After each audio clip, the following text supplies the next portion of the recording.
So welcome everybody, thank you so much for coming to this workshop on additive manufacturing and sustainable construction. My name is Eleonora, I'm a program director Danish AM Hub, and we have Niels from HD Lab and Ole from ConTech Lab. We are running this workshop together. A short overview of the program. We will tell you a little bit why this workshop, why we are working on AM in construction, what it is, and we'll show you some cases and some projects, and we will have a discussion about sustainability and 3D printing technology in construction, and which are the barriers and the opportunities for that. First of all, I would like to give you an introduction about Danish AM Hub. We are developed and funded by Industries Fund. We are a philanthropic foundation working to spread the knowledge about 3D printing technology in Denmark, and we support our member companies that range from startups to SMEs and larger companies, for example, Lego or Danfoss. We work on different topics and fields. What are we talking about today is the built environment. I am managing this project on architecture and construction and 3D printing technology, which is called AM Village. AM Village is a project developed in the last 3 years by Danish AM Hub, and it's aimed at increasing the sustainability in the construction sector through the use of 3D printing technology, reducing waste, increasing circular economy, and also trying to work on the climate impacts, reducing greenhouse gases emissions, and understanding how we can develop and improve the use of innovation and technology in Denmark. And of course, analyzing the benefits and challenges posed by the use of different technologies in the construction industry. We started thinking about where we should move to, what is the situation now, and how we can move forward from monomaterial constructions to more flexible or temporary structures using different kind of techniques and materials, and also involving local communities in the process. We started from two different aspects, spatial waste and material waste. What do we mean for spatial waste? So during the urban development of cities, usually or often, spaces are left behind, are unused or undeveloped, and they present a different level of usage compared to the other parts of the city. So what we want to do is, starting from the identification of a space or a site, and investigate together with the local communities on which can be the functions that are useful for the community, which buildings they would like to have, which space they would like to have. And after we do this, we can co-design the solution with them, providing, of course, expertise and support in this. At the same time, we have material waste, and I think everybody of you knows that the building industry is one of the most impactful in terms of use of resources, waste production, and generation of CO2 emissions at the global level. So what we want to do is identifying the local waste stream, understanding how to reuse part of this waste, process the material, and find an AM supplier who is able to use this material we have and 3D printed it to use and to create structures and buildings or elements, urban elements for these communities to have and to use in their spaces. So why are we looking at this? As I mentioned, we want to explore the potential of additive manufacturing in the construction sector. There are many challenges in this sector, and of course we are well aware that 3D printing cannot solve all of them, but we want to understand where this can be useful, and identifying if it can have a significant effect, reducing emissions, but also increasing the functionality of buildings, and understanding how it can improve sustainability and not only environmental sustainability, but also economic and social sustainability in its whole. So Danish AM Hub is running this project, AM Village, which has different components. There is a research part, some expert interviews, and a series of workshops. The workshops are, as I mentioned before, are run together with ConTech Lab and HD Lab. Today is our third workshop. We started in September. We analyzed, first of all, how AM technology is used in the construction industry. During the second workshop, we had a site visit at in the construction site where 3DCP Group is printing one of their projects in Brøndby. Then today we are talking about sustainability in construction and 3D printing, and we will have some more workshops analyzing more the technological aspects, the design aspect, and AM adoption. And then in the next year, we will have a conclusion session, and finally a mini conference, a final conference, where we will share all the results.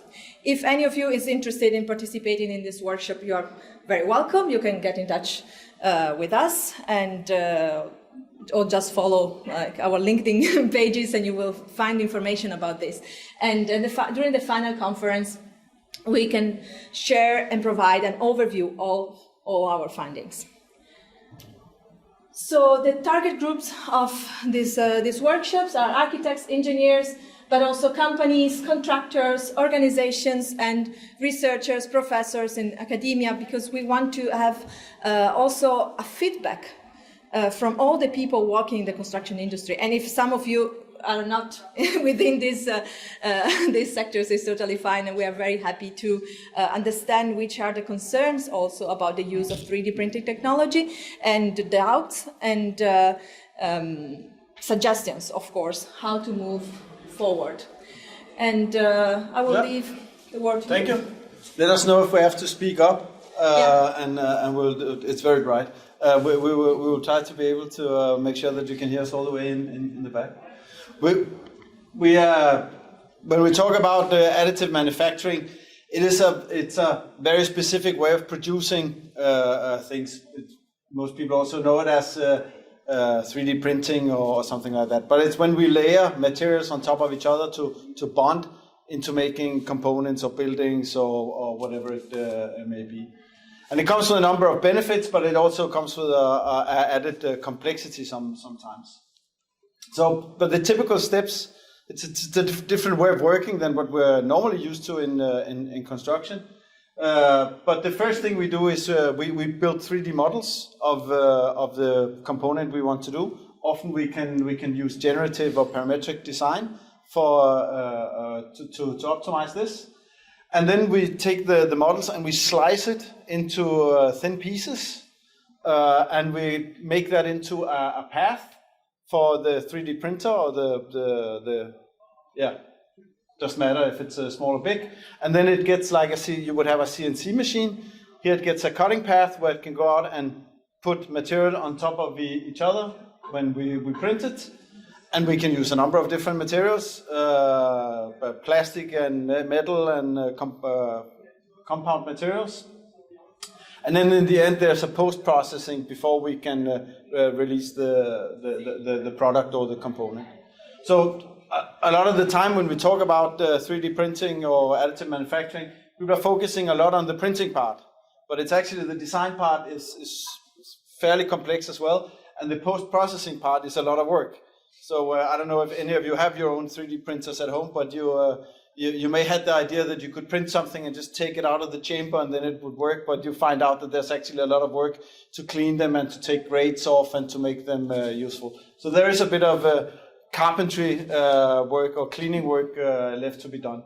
And that's actually a lot when we talk about buildings. We can't just 3D print a building and have people move in the next day. And it's not everything that we can 3D print. I think that we're currently we have cases where we can build maybe 40% of a building with 3D printing, and it's not maybe all 40% that make 100% sense. Some of it is just because we can, but we can't 3D print HVAC systems, we can't 3D print somebody's stove. Well, we probably can, but it's a really bad idea. So there's a ton of things that goes into a house or building that is currently not necessarily feasible to print. So 3D printing comes with some basic benefits, you can say. One of them is the design freedom. We can print things that have way different volumes and looks than we can produce in normal ways. And we can also personalize it. We can everything doesn't have to look like a brick. We can make very specific components without adding to the cost. It's also a fairly fast way to produce things because we have the production chamber. We don't need to build a factory, don't need to build molds, and we don't need to build all these things. We have a mini factory that can produce a number of different things. And a lot of the solutions actually comes with a sustainability profit for a number of reasons. Ole will dive into that later, but it's mostly because we use less material and we transport the goods much smaller distances because we have the production close by, and because the components we make way less. So there's actually a lot in that. There's also, we use different materials when we 3D print than we would do normally in construction. And there's also some improved safety. We don't have people, we can remove people from a lot of the work when we do this. So there's a ton of freedoms and benefits that comes with this. So in other industries, one of the limiters is often that people say, oh, but it's really best for unique products, for unique optimizations. But in construction, we seem to mostly want unique things all the time. So it also lends itself very, very well to what we want to design, and let's say chaotic decision-making process that we have in construction, where we also want to be able to change things in the design when we have started building. We have a tendency, I don't know why, but we have a tendency to like to run trains on tracks while we're building them. It may have something to do with the complexity and the amount of money that goes into it. But some of the examples that we can see from other industries of this is for instance, this is the bike that they used for setting the hour record on, Filippo Ganna, who's also Italian. And that's 3D printed in titanium and all sorts of other lovely materials, where they could not just make sure it had the right weight, but it also had it was super aero, and it had the stiffness in the right places. So it actually made up for a way that they could design the handlebars when they changed something in one end of the bike, they could change the parameters. So they added stiffness one place, they could add some softness in another place, and then they could 3D print the components and put them together. Probably not that cheap, but it has a certain coolness factor to it. This is another example. This is from an animation, a puppet movie, or you could call it this. So this is not computer animation. This is a stop motion animation. I can't remember the name of the movie, Ole. No, we need you can Google that while I talk. But here they used, instead of just having the stop animation puppets, all the faces are 3D printed. So they set up a workshop where they used a ton of scripts to do the small changes that they needed, and then they would 3D print the faces. And instead of moving them, they would just click them on, and it looks. I can just go one more back. Oh, it won't run the video. It'll only run the video once. Thank you, Windows. But it meant that they could produce it very, very fast. They could sculpt it very fast, and they would have a couple of 100,000 variants with fairly small variations on them. The only job that we didn't think was fun in this was they had to make a special cataloging system to figure out which one was which. They were numbered, but still you have to know where you put your stuff when you have 100,000 different faces to do an animation movie. Another place where this is starting to make a ton of sense and starting to move is spare parts for cars and helicopters and planes and things like that. I think it's only less than 1/3 of the spare parts produced that are ever used.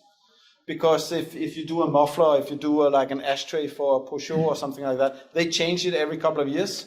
And we have to make these at the factories, and then we drive it out to a number of places where they can have them. So there's a couple of, especially the Korean car manufacturers, that are making some of these parts as 3D printed, you can say templates, so they locally can print them, and they don't have to make all these spare parts, and they don't have to spend a ton of CO2 and storage space on having them.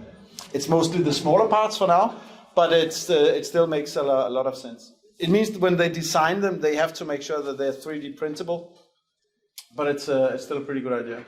They also do, we have it with tools and the special tools for when you build the windmills and stuff like that. Places, oil rigs and stuff like that, they have small metal printers where they can print tools, so they don't have to, special tools, so they don't have to put 100 out there on site.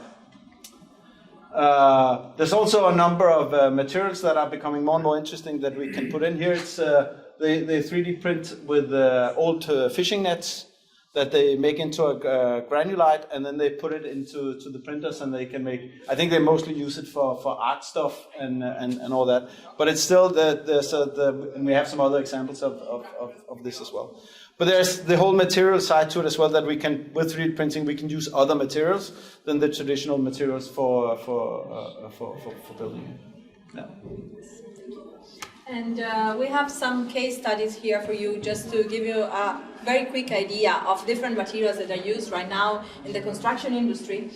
This is a project from Big and Icon, where they they see how we could 3D print on Mars. And it's a very good example of how to print with local resources. We cannot bring materials to Mars, we have to use whatever we find there. So this could be used as an idea here on Earth, and understand how to employ local resources. It's also what they're doing at IAC in Barcelona.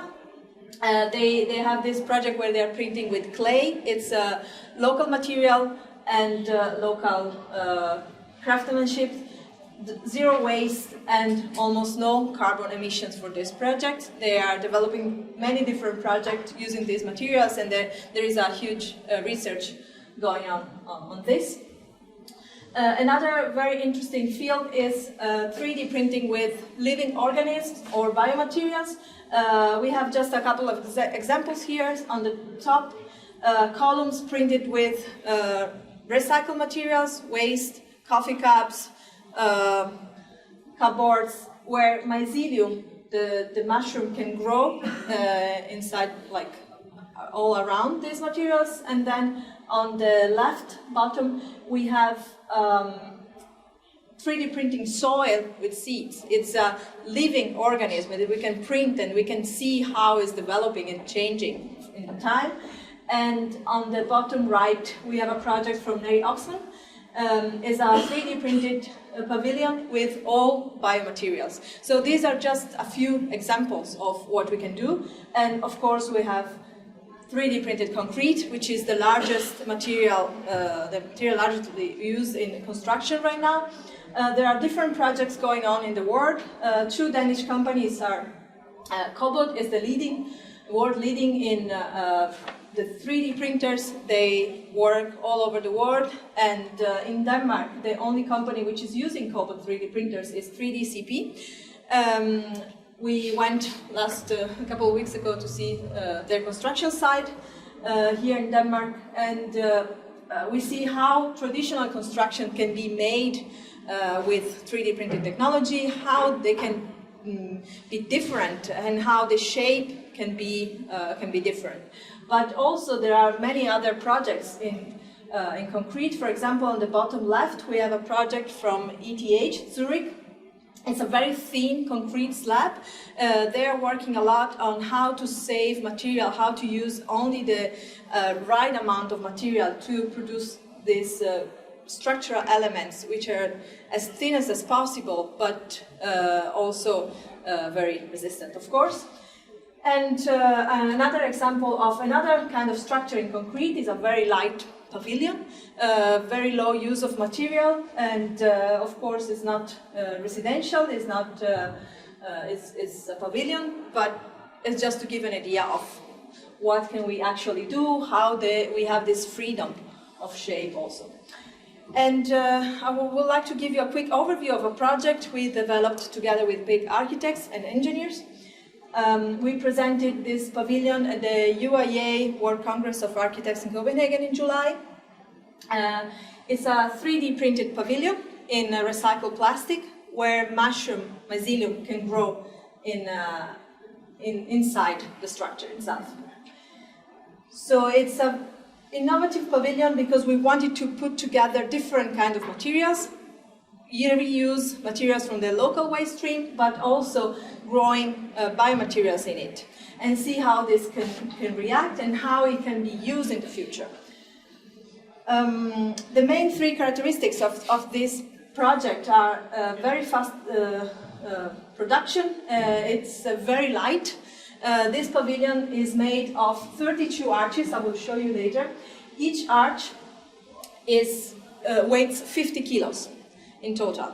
So it's very light, it's very easy to move around, to build, and fast, hopefully, to build. Of course, we are now in the development phase, we are testing a lot, and it's not sometimes as fast as we would like, but it's also part of the process. We are learning, and together with big and two Danish companies which are working on that with us, we are trying to understand how to improve the system, how to make it quicker, faster, and reduce the cost and the material used. As I was saying, it could be used in many different places. Could be used for example, for climate emergency or emergency response in general. It can be made from local waste and can be adaptable to many different places. As I mentioned before, the pavilion is made by 32 arches. Each arch is made by 11 unique elements. Every element has a number embedded, 3D printed, so it's very easy to assemble also from not experts. We don't need construction workers to build this. Just a local community can sit together and build their own building. It's what we did at the UIA and also our AM Summit. We just assemble it with a very quick process, and you can build how many arches you want. So the pavilion could be, or this building could be smaller or bigger according to your needs. And again, this is a prototype, but we are working also on expanding this project. And you can have a full dome, and some of these elements could be doors, windows, using for lighting system. There are a lot of opportunities to work on that. This was the exhibition, and as you can see, we built 3 of the arches at the UIA. We are still working on different kinds of meshes here to allow the mycelium to grow in the best possible way, to reduce the thickness and reduce also the weight of the material itself. And you will see the final pavilion next year in Copenhagen. We will show you in a location that we will share in the future. And But of course, as I said before, if you follow a bit our activities, you can find out. And we hope that will be an interesting project for everybody to see and understand, like, opportunities of using this technology in the construction.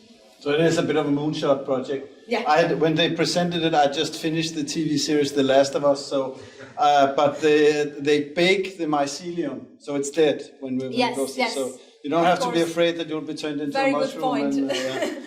And also the baking process is also like a very interesting process, because we have to find a temperature and a time where the plastic is not melting and the panel are not warping, and understand how to use at the best the combination of different materials. So another one of the projects that, the technologies that we've looked at is Vaughan. Marcus has been a part of the workshop so far, and they have a building concept where they used 3D printed components to do like the main core of the building.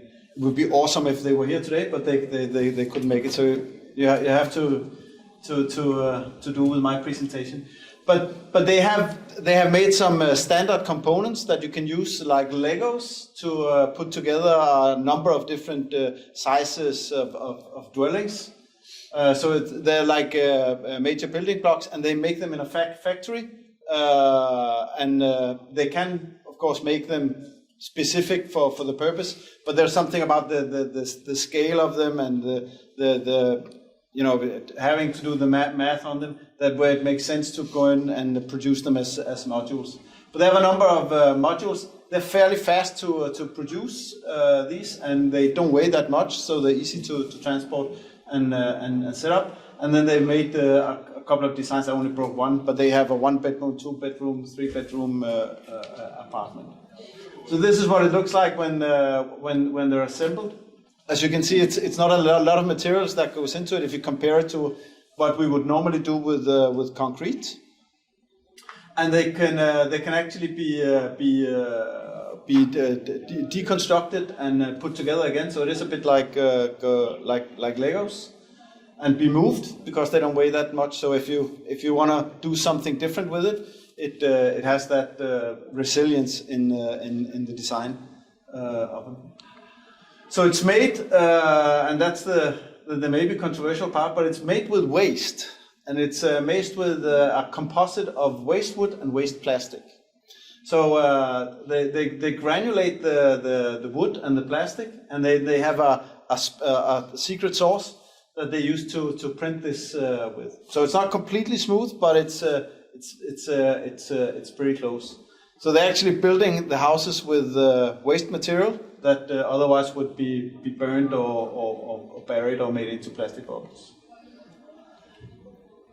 The other case that we looked at is, as you said, we looked at cobot robotics. So this is the difference here is if you take the mushroom, it's something very different. The design is different. The materials are different. The usage is a bit different.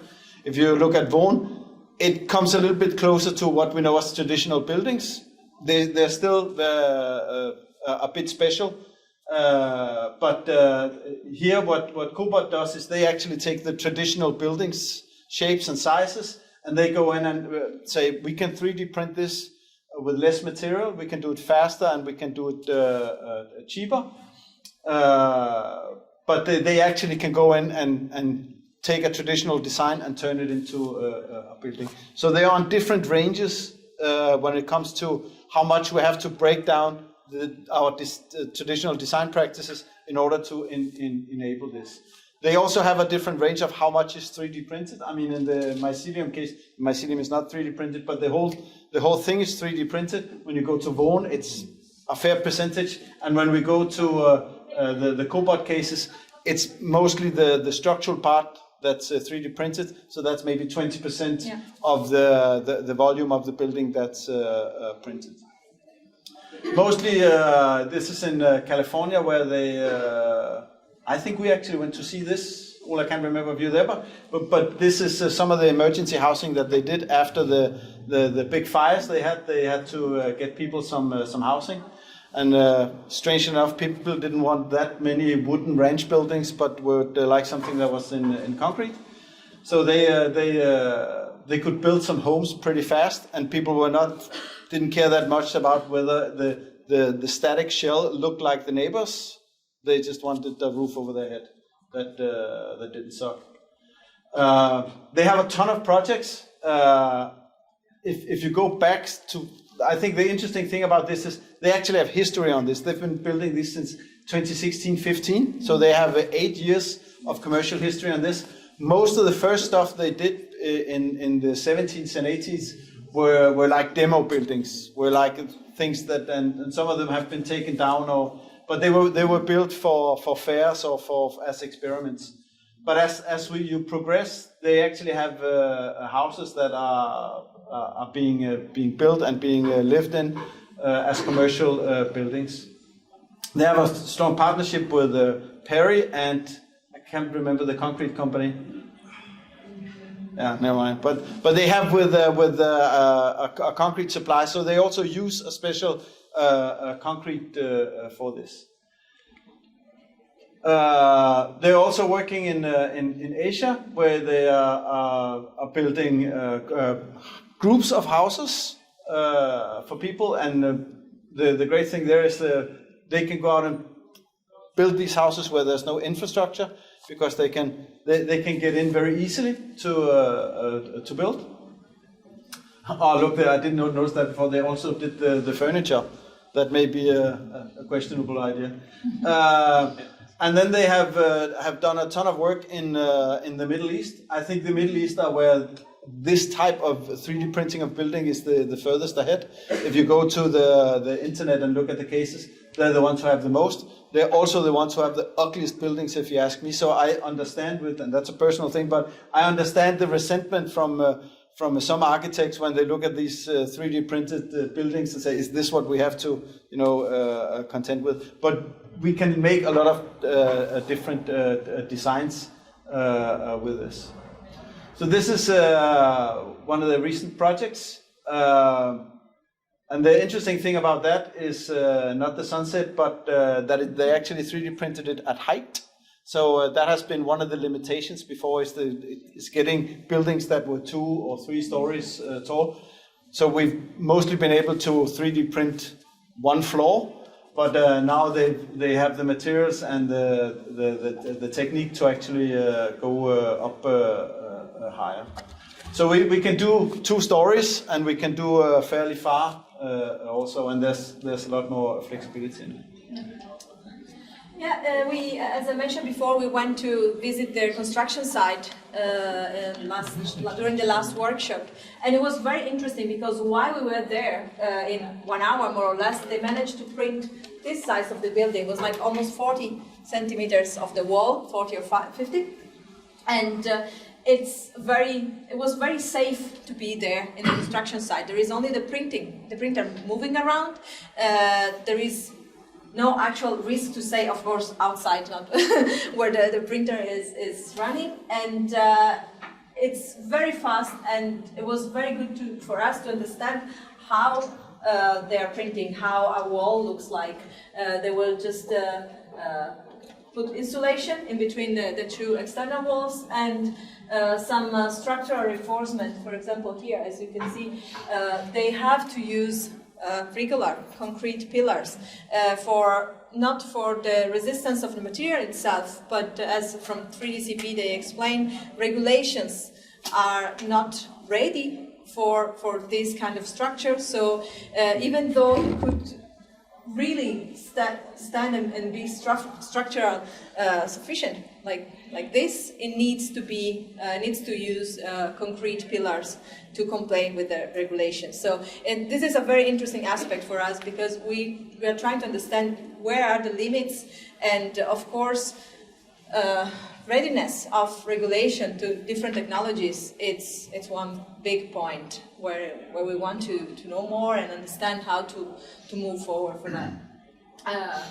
So yeah, this is a very interesting project. It's a small project. It's a community building within in a courtyard of a residential area, and it's very interesting now to see how it can develop so fast and so quickly. And again, concrete 3D printing. They just need an additive to use the concrete, and can be used up to 5 degrees Celsius. If it's colder, it's difficult to use. If it's warmer, then I think 30 and something. Like, for example, in the Middle East, they have to print at night. So there are some limitations in the temperature and the external weather conditions, of course. But otherwise, yeah, it was a very good example. And I think that's fine. That's yours again. What I also think is interesting about this is that it actually prints so fast that the setting up of the operation, if you look at their schedule, takes up a huge chunk. And then and you go like, oh, that's a lot of time you need for that. And they go like, yeah, but that's because we're building a building in 3 weeks that will normally take, I don't know, 4 months to build. So the setup of the site and all that all of a sudden becomes a very significant portion of the project, whereas we're used to on a construction site, it's not that big a deal because the rest of the production takes up so much time and that many resources.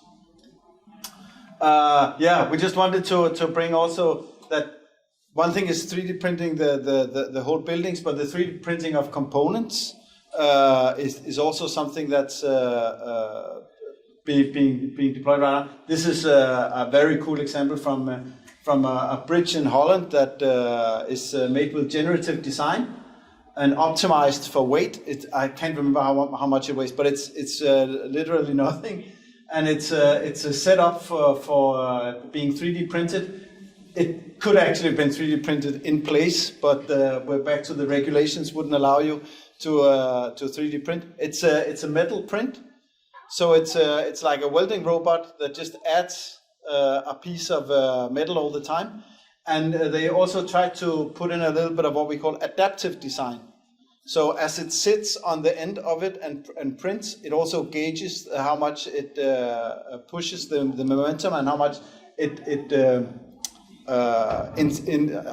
what the strength is of what it's built, and then it adapts in the design just a little bit in this case, but it adapts in the design for the next thing it's doing. So it becomes like a live design process where it stands on. If you build something that's too strong, then we can make something that's a little bit lighter. If the quality is a little bit too light, then we can fix that with doing something that's stronger.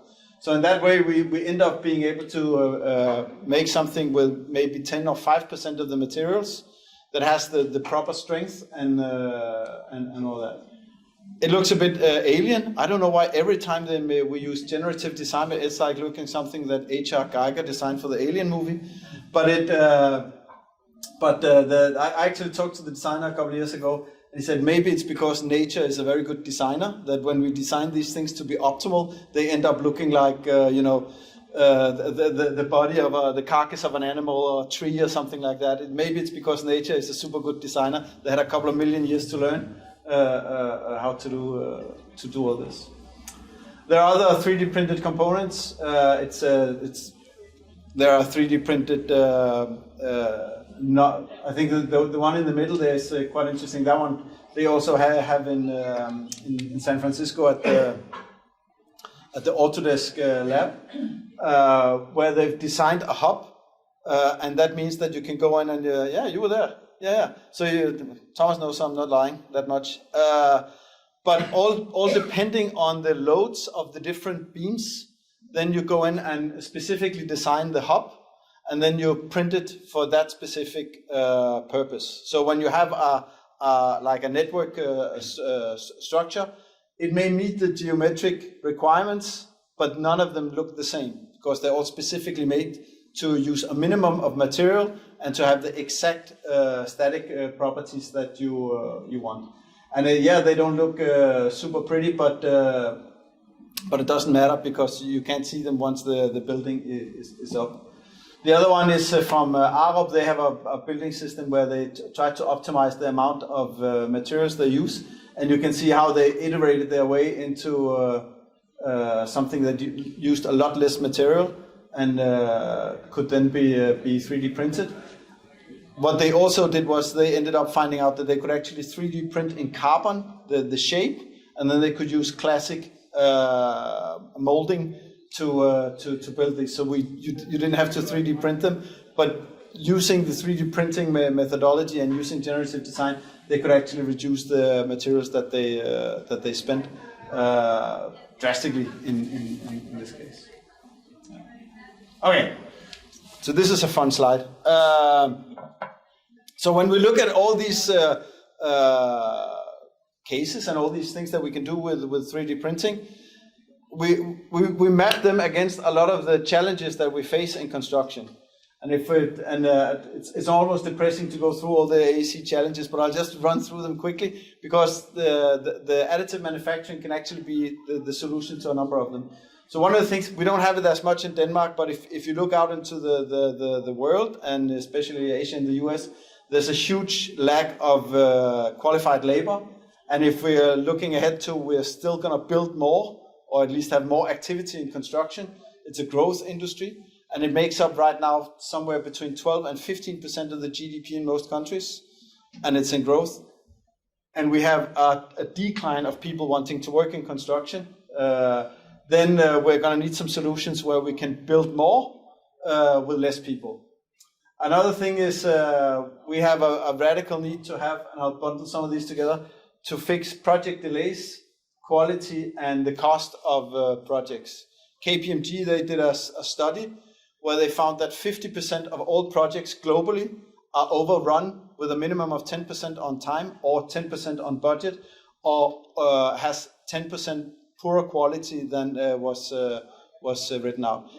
If you read the newspapers, we have a couple of stories like that in Denmark too. The really weird thing is that it's that number is 80% if it's public projects, and there can be a number of reasons for this. But the nice reason is that the publicly funded projects are usually the very difficult ones. That's the big museums, the big bridges, the metro systems, and all that, and the Niels Bohr buildings and all that stuff. And when they go over budget, they cost billions of kroners. We also have a sustainability challenge in construction. I made a deal with Ole that we're not going to show how much energy we use, how much waste we produced, and how much water we spill. I think that's those slides. Everybody have seen them, have made them, and have presented them. Plenty here today with the 30% again. Yeah. But we have a challenge, and it doesn't look like we have a lot of short-term solutions available. There are some fixes that we have, but you go down to the 1 to 4 or 4 to 1. It's very challenging to reduce our CO2 and the waste and all that. So we need to deploy a number of technologies in order to do that and change a lot.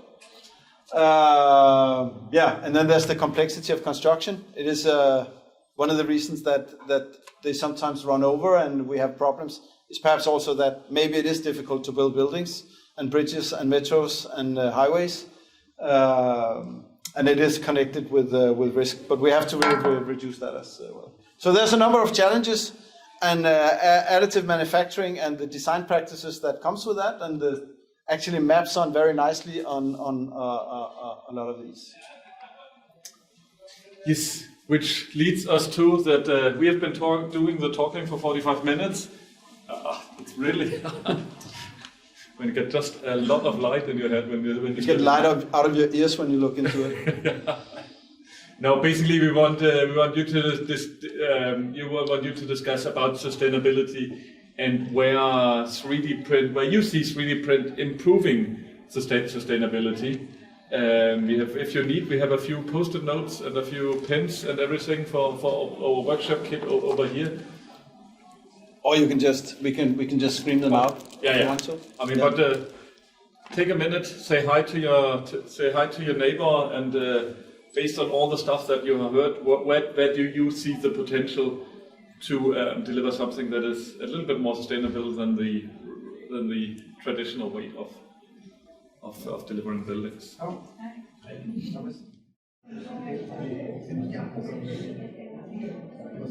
No volunteers then? No volunteers? Thomas, do you want to share what you were discussing with 3D print? This is what happens when you walk into a workshop. No, actually, you touched a little bit on it because one of the points in your last slide was regulations, and obviously, hey, you know where I'm coming from. So a lot of it, one of my questions was, how do you document that a 3D printed concrete structure lives up to the requirements of the Danish building regulations? Because you cannot calculate this based on Eurocodes, which is a requirement. You already touched on it, saying that in Denmark you needed to put in the pillars in order to show compliance. And one of the things that we discussed was that the Danish building regulations, as it is now, is based very much on using products that are produced under normal, well-known conditions. So, and it seems a little bit to me and to us that the Danish authorities have placed a lot of the responsibility for promoting these new developments on the industry, on the sector. But we think that they need to take a part of the responsibility and look into the building regulations and say, okay, how we need to do something. The design lifetime in the building regulations is 50 years. Do we need to work with a shorter one, a different risk analysis when you are trying to promote something like this? Because otherwise the building regulations themselves becomes a barrier to innovation, and that's really not particularly a good idea. But you also, of course, need to be able to show that hey, we've got this 9-meter high concrete building, which is probably built in a place where the building regulations might not be so restrictive. Maybe there's a reason for that. Just a guess, right? Yes, just guessing. But you will always have an engineer or a developer saying, how can you document that this will withstand Danish wind, a storm like we had a week ago, and things like that. And that might be a barrier. So the building regulations should definitely take into account that we want to build like this. But this is a generic problem that we have with a lot of the sustainable and innovative solutions. I think it's very, very difficult to overcome right now. I can tell you that. We have to find a solution, right? Yeah, no, absolutely. If we don't, we won't have the speed of innovation that we need. So we need to drag in the authorities and so on into this. Right. I very much agree. I worked on a project in Singapore a couple of years ago where they also had some 3D printed stuff, and we asked them how they were going to get it through the regulations. But in Singapore, the building authorities, the legislative authorities, and the ones who give you the building permit is the same unit. So they write the so they could just say, no, we'll just write a new standard that fits our problem. That's it, you're fine. So, even though when you look at that, and I think a lot in Saudi Arabia is pretty much run on the same governance model. So even though as we don't think that's the optimal way to run government and regulation, for some things, if we have to make distance, we perhaps need to change a little bit the decision making around this. But I very much agree. It is a huge problem that we have in this as well. Yeah. It's just a tricky question.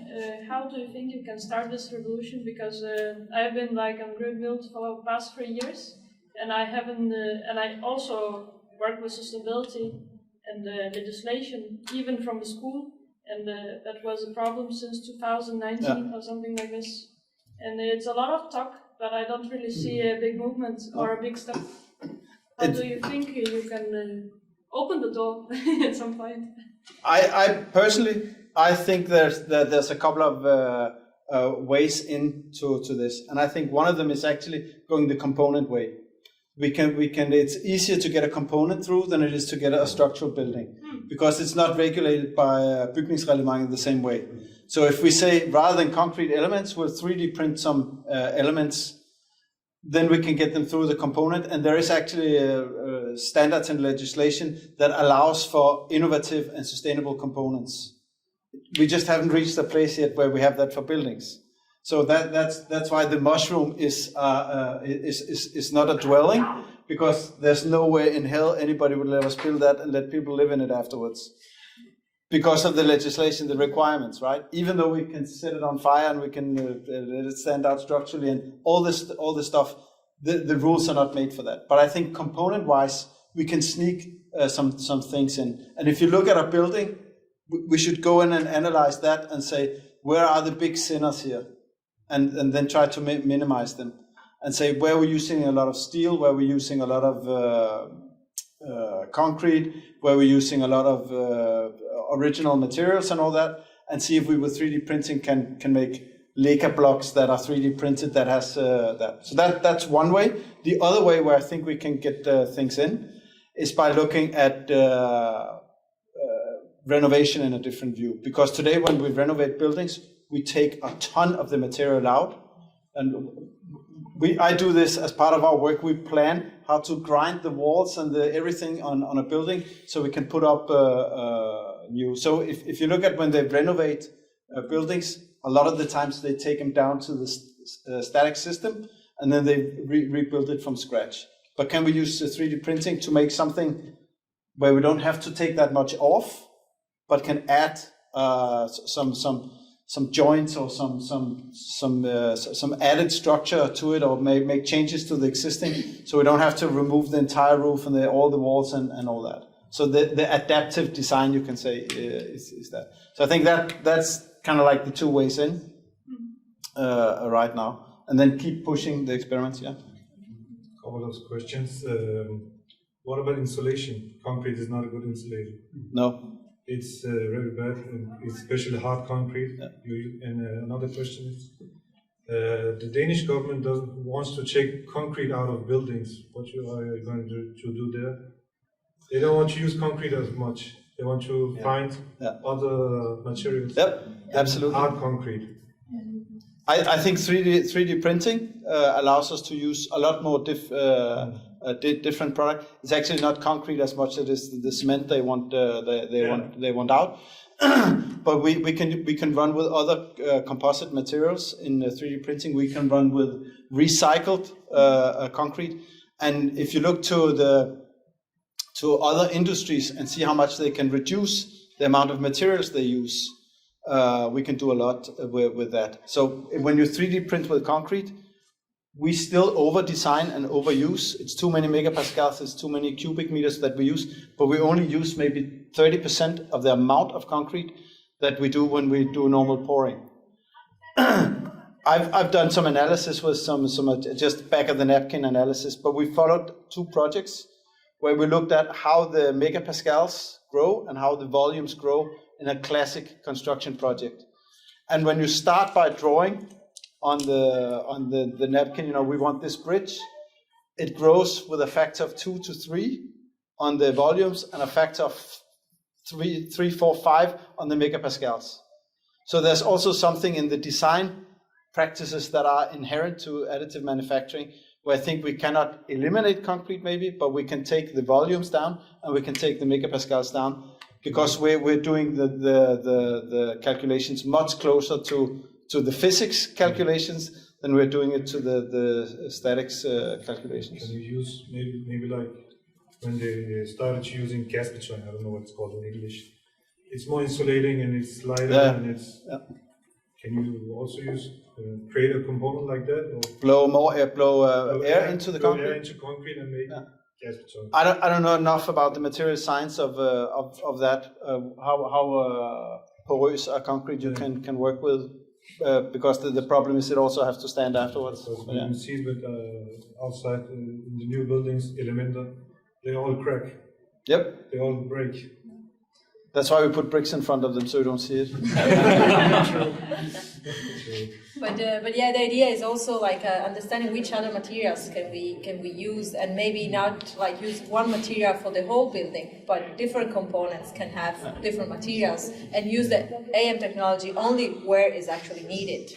And yeah. I was just going to mention this where you said we can do it probably on component level, and I think that's probably the way forward. It's not 3D printed, but there's a Danish company called Fiberline Composites that makes glass fiber reinforced polymers, and they make elements for load-bearing structures. And we, together with them, documented the values that you need to use them for a structural calculation. So all the values that you would have normally for concrete, timber, steel, there is no Eurocode for this type of product. So we developed the values that you need for the different types of profiles. They have beams, elements, and so on. And now they can actually be used for structure design and in load-bearing structures on a component level.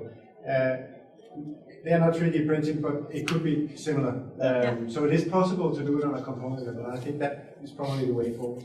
So the other thing, one of the reasons why we like to 3D print with concrete, a lot of research has been done in that area, but also because we can actually do some math on it and we know something about the durability of it. Once we go into wood, plastic, coconut shell components, we don't have 100 years of history on it. So concrete, one of the good things about concrete is that we have a lot of history on different variations and uses of it. So we can extrapolate from, and that becomes difficult when you start working with plastic and mycelium and all that. We don't know the lifetimes of them because we just came up with it 5 minutes ago. So we can have some thoughts on it, but we don't have the empirical evidence. The insulation part. Yeah. Do you need to heat your house more than with the? They blow in insulation, so they insulate them in the cavity. Okay. So you can do that if you need to get the U values up. Otherwise, having a bigger wall with air in it can actually make up for some of the properties that you have. Yeah. So the U value. I think that's what Vaughan does to a large extent. Yeah.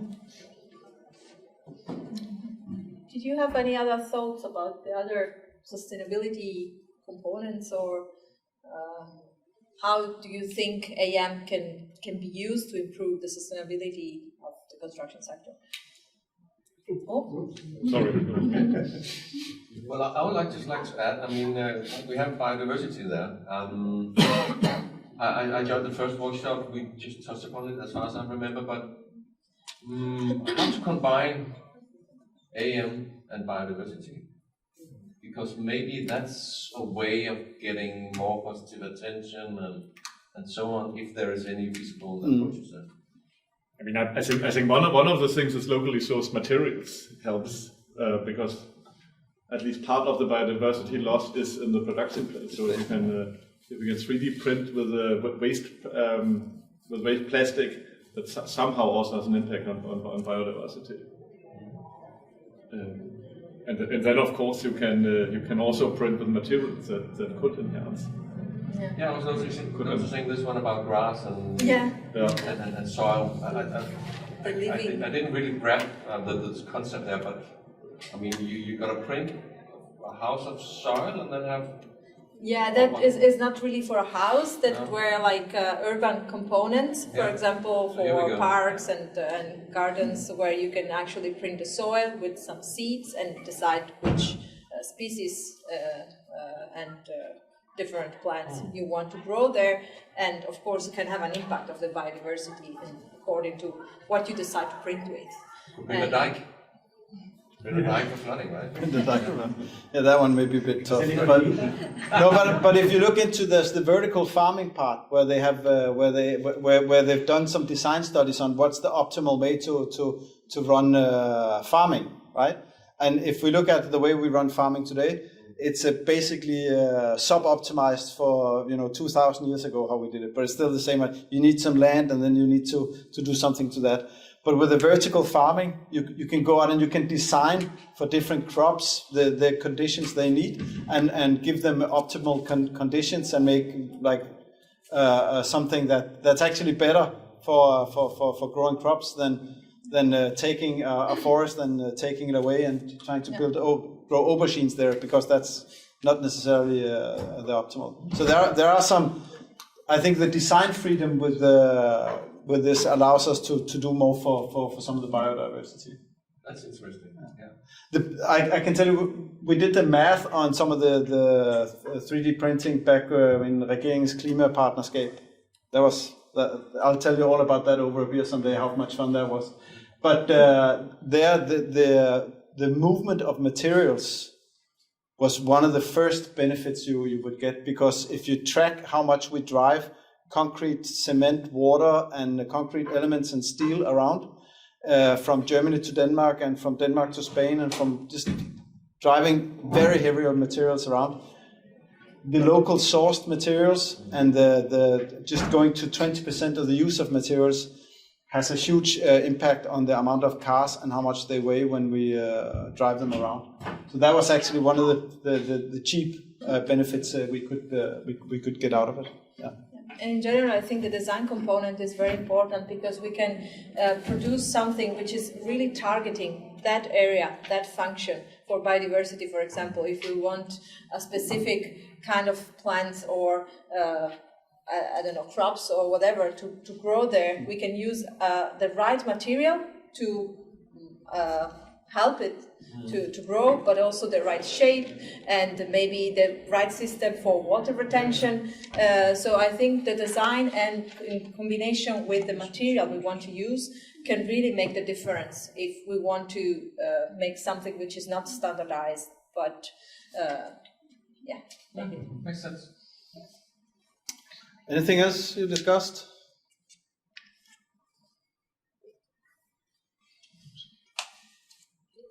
And we can, I mean, we also put a little bit of thought into what is where do we see there's an impact, and definitely there's an impact in material efficiency. You don't need to use as much material because you can make something that is the exact needed quantity. So yeah, there's all this concrete discussion going on currently, and if 3D printed, you could at least you could deliver exactly what is needed in that place. Of course, you can be.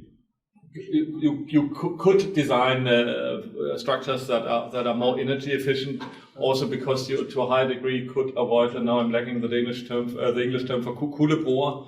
So you can be more precise in the interfaces. You can adjust and design the interfaces more not to have an energy loss.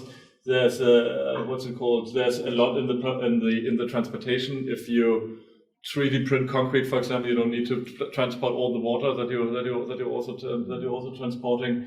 And there's some in the reuse. We will go into that. Yeah, and also as we put in here, one of the things when you look at the 3D printed 2-story building, it doesn't need formwork, it doesn't need scaffolding, it doesn't need all these temporary works that we would normally have to transport and put up and take down and build as well. Yeah. And formwork is not always reused a lot. And just having a construction site, so saving days in construction sites saves energy. It's, yes, lower carbon emissions. I mean, that's basically what the previous 2 slides are saying. Then, of course, and I mean, there's this mix. What's it called? There are all these famous airplane cases where it really depends on weight. So designing a wall that is smaller and weighs less means a lot in what's it called in terms of if you're on an airplane, but in a larger scale it also means a lot in a building. So 3D printing allows you to design more custom solutions that fit for that place, that use less materials. So you can increase your design complexity, spend more time on designing the right solution. All the generative design things also helps with that. But just designing and then have the computer and the 3D printer figure out how that works instead of making simple designs, repeating the same wall just to make sure that stuff is not going to be mixed up. Of course, on-site production, we basically discussed that, I would say. And then this the thing that Eleonora also was presenting, we can use more sustainable materials when 3D printing. We can use waste plastic, we can use mycelia, we can use wood, we can use reuse to a higher degree. I think I will skip that. What are we talking about? We can, yes, we can, of course, water conservation, especially if you use materials. That if you use materials that don't use as much water and reuse materials, I think that one Nils briefly touched on it, and I think this is really an interesting part. That is was much more. Exploring much more. Both when talking about the bigger retrofitting things, but actually just office retrofitting. I mean, the lifetime of a kitchen is what is it, 5 years or so in an office environment. Walls are moved around all the time. If we can figure out how to use 3D print to at least reuse these small walls in a more effective in an effective way, I think there's a lot to save there. So. If we could use a glass wall that used to be here, because we 3D printed the missing piece, there's a huge potential in that. Also, if the 3D printing adds to the flexibility, that it's maybe also easier to retrofit your your office buildings.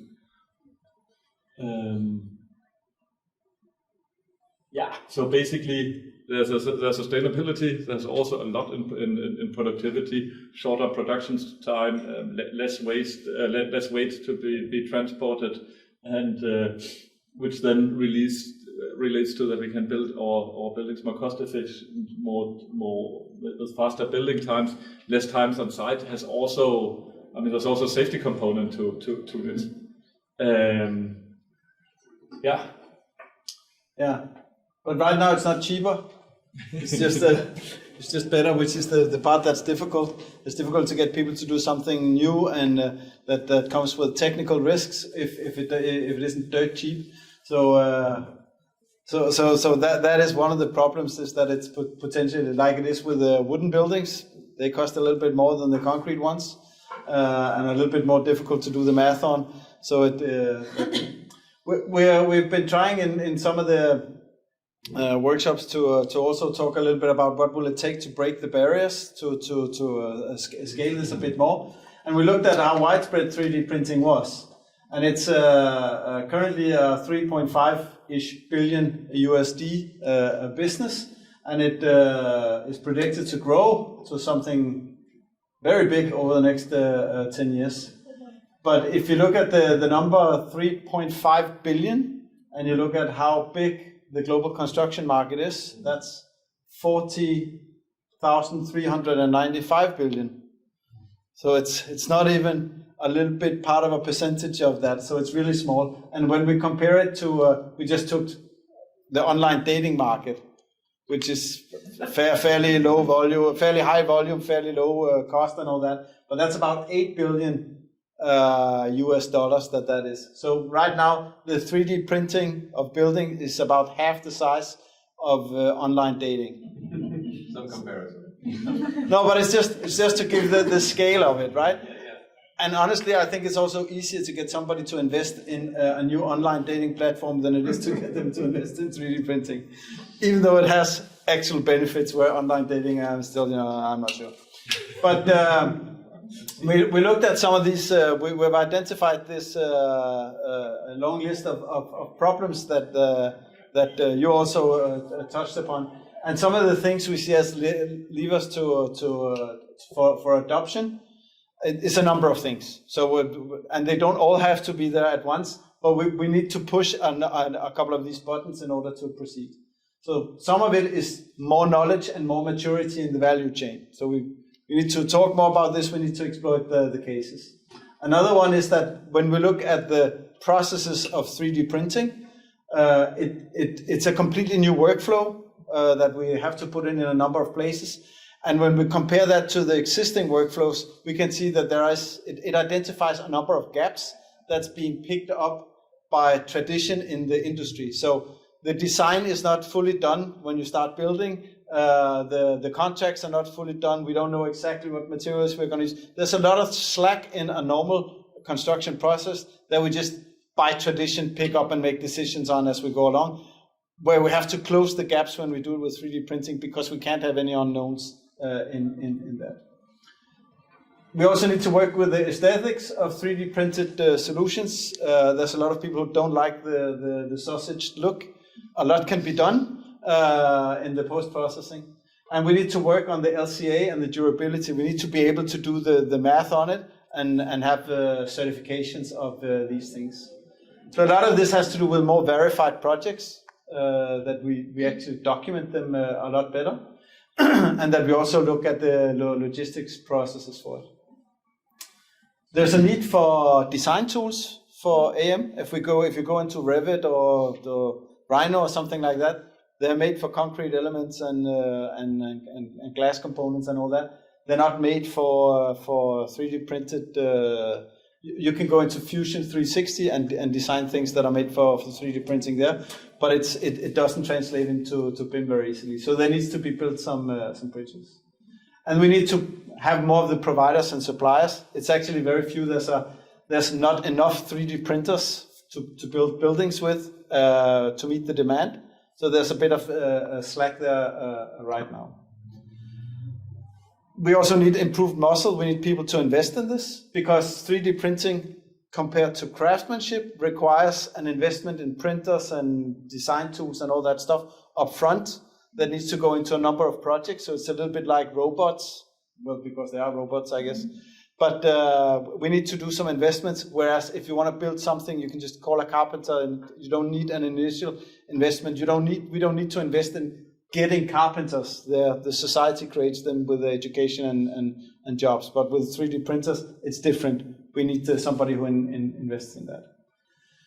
There's a lot of cross-industry learning. We've talked to animation people, we've talked to car manufacturers and all that. There's a ton of learnings about 3D printing that we need to pull in, but we also need to talk a bit more about what we learn in across the industry.